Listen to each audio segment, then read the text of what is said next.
Muy bien. De la Procuración Penitenciaria de la Nación nos acompaña el Procurador Penitenciario Adjunto Interino, doctor Ariel Cejas Meliare. Doctor Cejas.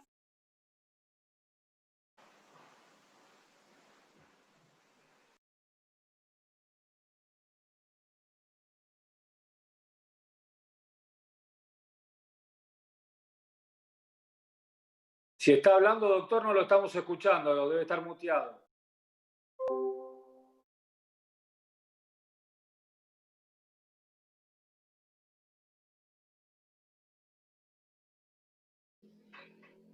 Doctor Ceja, no lo estamos escuchando, no sé si está preparando.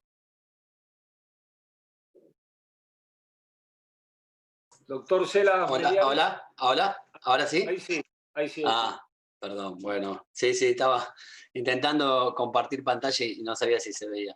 Bueno, primero agradecer muchísimo, ¿no? la invitación de ambas comisiones, en especial al senador Mera, que tuvo la deferencia de comunicarse. La Procuración Penitenciaria es un organismo creado por el Congreso de la Nación justamente para visibilizar y fiscalizar las situaciones carcelarias. Entonces, para nosotros es una doble gratitud estar aquí presente en este sentido. A ver si puedo, me parece que no estoy pudiendo, ahí está. Quería comentarles un poquito. La Procuración Penitenciaria nació por decreto del año 93, pero el Congreso de la Nación entendió que había que adoptar un organismo para fiscalizar todos los lugares de detención, tanto como no solo las cárceles, sino comisarías, prefecturas, gendarmería, institutos de menores donde se encuentren chicos a disposición de jueces nacionales. Al año siguiente, el Congreso de la Nación ratifica el protocolo facultativo contra la tortura, donde establece el protocolo que los países miembros deben implementar un mecanismo nacional de prevención de la tortura. Quiero destacar esto como ya el Congreso de la Nación, con una mirada en derechos humanos, ya 10 años antes había creado la figura de un mecanismo, por lo menos, para todos los establecimientos federales de detención. ¿Qué hace la Procuración? Justamente monitorea todos esos lugares, inspecciona, denuncia ante cualquier situación de violación a los derechos o derechos humanos de los detenidos y detenidas en lugares federales. Y esto lo quiero destacar también porque el Congreso, insisto, con una mirada muy adelantada en derechos humanos, le dio al organismo de control la facultad de querellar, es decir, creó un organismo del Estado con la facultad de poder querellar ante una grave violación a los derechos humanos. Esto no es algo muy habitual, me animaría a decir que en muy pocos países tienen esta facultad o ninguno. Sí está un organismo parecido, pero no con las facultades que tiene la Argentina. También tiene la facultad de informar, registrar, investigar y, por supuesto, brindar datos públicos y transparentes. Es así que en nuestra función de monitoreo y diagnóstico hemos sostenido a lo largo de los años que el modelo de políticas de droga en la región afecta los derechos humanos de la población en general, pero sobre todo, en particular, a las mujeres y al colectivo LGBT. América Latina ha sido particularmente afectada por las consecuencias de un enfoque punitivo y represivo en materia de drogas. Podemos sostener, basados en el trabajo cotidiano de la Procuración y en la presencia permanente en cárceles y lugares de detención y en la producción de información, que las políticas de drogas afectan de manera desproporcionada a los grupos más vulnerables. En efecto, las políticas de droga producen más criminalización, a nuestro entender, más encarcelamiento, mayor sobrepoblación y trascendencia de la pena, por supuesto, porque afectan los derechos de las familias. Miren, algunos datos generales. En la Argentina, estos datos recientemente publicados en el Sistema Nacional de Información Criminal, SNIC, son recientes, señalan que el 67% del universo de las causas que se denuncian en la Argentina, el 67% está por delitos, digamos, menores. El 54% de ellos por tenencia para uso personal, el 12% para tenencia simple de estupefacientes y el 1,3% para tenencia o entrega atenuada de estupefacientes. Se ve bien acá en el gráfico de la izquierda, de mi izquierda. A la derecha podemos ver en simultáneo que los delitos contra el narcotráfico, gran escala, contrabando, organización y financiación de estupefacientes, no supera el 1% de las denuncias de la Argentina.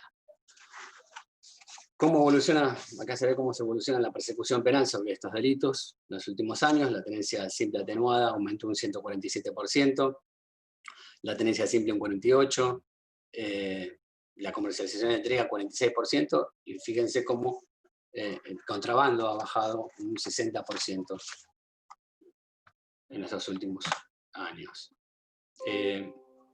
Otro tema es el impacto, ¿no? del encarcelamiento en las cárceles del Servicio Penitenciario Federal. Fíjense, lo decía anteriormente la doctora, los detenidos y detenidas por infracción a la ley de drogas alcanza el 37%, es decir, que sí, 4 de cada 10 personas. Pero si además vamos a los establecimientos federales de detención como Gendarmería, Prefectura, Comisarías, el número es mucho mayor, porque la mayoría de las personas que están presas ahí están presas por drogas. Pero esto es solamente en cárceles federales. Y ven cómo los delitos contra la propiedad están en menor escala, y por último el resto de los delitos. Esto es especialmente gravoso a nuestro entender, como vimos en la diapositiva anterior, que la mayoría de los casos se trata de personas encarceladas por delitos menos graves.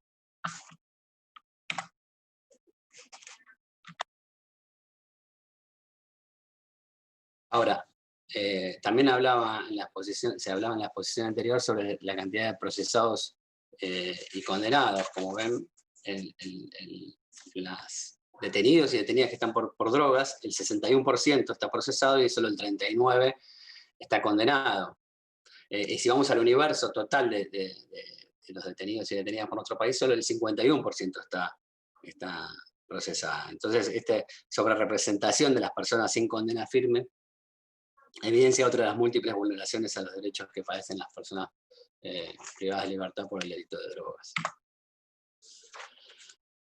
El fenómeno de la prisionización como respuesta prioritaria a las políticas de drogas ha tenido un impacto negativo, a nuestro entender, y desproporcionado, sobre todo acá, como podemos ver en el gráfico, en las mujeres en todo el mundo, ¿no?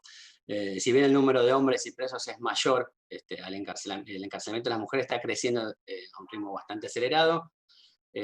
Aumentó en los últimos años el 53,3%, mientras que los hombres aumentó el 19,7%. Las políticas, a nuestro entender, extremadamente punitivas, constituyen la fuerza motriz de encarcelamiento masivo de mujeres por delitos de droga. En Argentina, Brasil y Costa Rica, por ejemplo, más del 60% de la población penitenciaria femenina está detenida por este tipo de delitos. Son las mujeres las principales, mujeres cis, mujeres trans, son las principales destinatarias de las políticas punitivas. Sin embargo, rara vez representan una amenaza a la sociedad. La mayoría son detenidas por primera vez, por tareas poco calificadas, pero de alto riesgo. Su encarcelamiento no constituye, por supuesto, desmantelar mercados ilícitos o mejorar la seguridad pública. Por eso, para el caso en particular en Argentina, no se cuenta con un diagnóstico nacional actualizado que incluya la situación de todas las mujeres detenidas por delitos de droga, sobre todo en las provincias o los lugares que suelen quedar fuera de las estadísticas oficiales, como decía anteriormente, con las comisarías, gendarmería, escuadrones.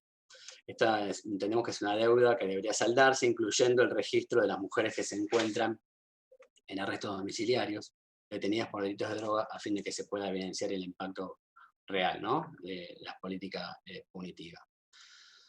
La distribución de la población de mujeres y personas trans detenidas se concentra principalmente en el servicio penitenciario bonaerense y luego en las cárceles federales, donde la Procuración tiene el mayor grado de competencia.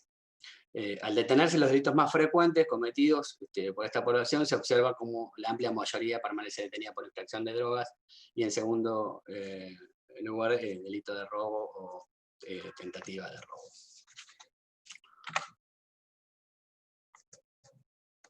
¿Qué produce este impacto al encarcelamiento? Bueno, pérdida de contacto con las redes de afecto, máximo en un sistema penitenciario androcéntrico, daños emocionales, bueno, desmembramiento del grupo familiar, separación de hermanas, pocos niños o niñas que quedan al cuidado del padre, o lo que es peor, van a la cárcel con la madre, rotación de diversos cuidadores, impacto en la subsistencia económica del hogar, impacto en la salud de los niños, niñas.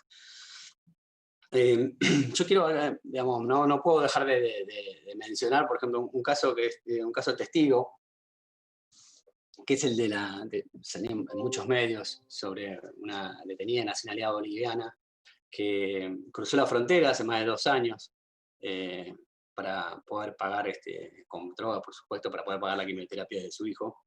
Fue un caso bastante conocido. La Procuración, como organismo de control, trabajó muchísimo junto con su defensor para que el juzgado autorice al traslado a Bolivia, poder despedirse de su hijo.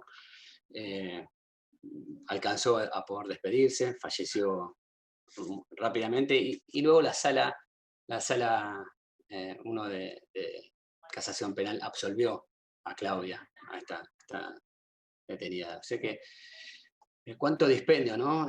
Y cuánto dolor nos hubiésemos podido ahorrar con una modificación acorde en este sentido.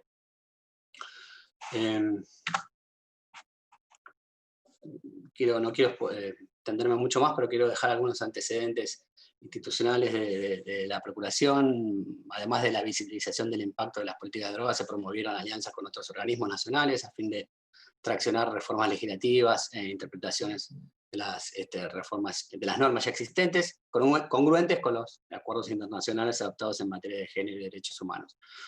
Por tal motivo, la Procuración con otros organismos, el año pasado en el Congreso de la Nación, organizó el evento de 10 años del fallo Arriola, justamente con el objetivo de visibilizar el nuevo aniversario del fallo de la Corte, el cual declaró la inconstitucionalidad de la representación por tenencia de drogas, ¿no? De la represión por tenencia de drogas, que, como vimos en los gráficos anteriores, sigue siendo uno de los principales motivos de detención en la Argentina, pese a un fallo que tiene más de 10 años.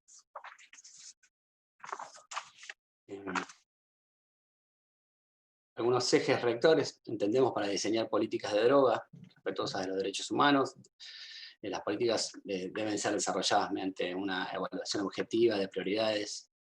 Debe acatar leyes y estándares internacionales referidas a derechos humanos. Debe enfocarse en la reducción de las consecuencias dañinas causadas por el consumo y mercados de drogas, antes que en la escala de estos últimos. Entendemos que se debe promover la inclusión social, ¿no?, de grupos marginalizados, no enfocarse en medidas punitivas contra ellos, y ser desarrolladas e implementadas sobre la base de relaciones abiertas y constructivas con la sociedad civil y con las poblaciones afectadas. Algunos desafíos pendientes justamente es el monitoreo de políticas de drogas con enfoque de género, como dijimos anteriormente, implementar estrategias de sensibilidad de la comunidad, fundamental, reconocer colectivos desproporcionalmente afectados por la política de droga, discriminación del consumo, proporcionalidad de las penas y eliminación de las penas mínimas obligatorias. Para la Procuración, como organismo de experiencia de muchos años, entendemos que es prioritario y es fundamental que una modificación de la ley 23737 lleve a la derogación del artículo 1 y el artículo 2 de la ley, y por supuesto esto que decíamos, ¿no?, la eliminación de penas mínimas obligatorias, el quinto inciso C, que es la tenencia con fines de comercialización, que son las mulas y los mulos de nuestro país que están llenando las cárceles sin alguna posibilidad de, siendo primarios, poder obtener una excarcelación o un arresto domiciliario. Bueno, algunas de las cuestiones principales que nosotros entendíamos, y la verdad que agradecemos muchísimo poder estar presentes acá en estos debates sobre una urgente y posible reforma de la ley de drogas. Muchísimas gracias.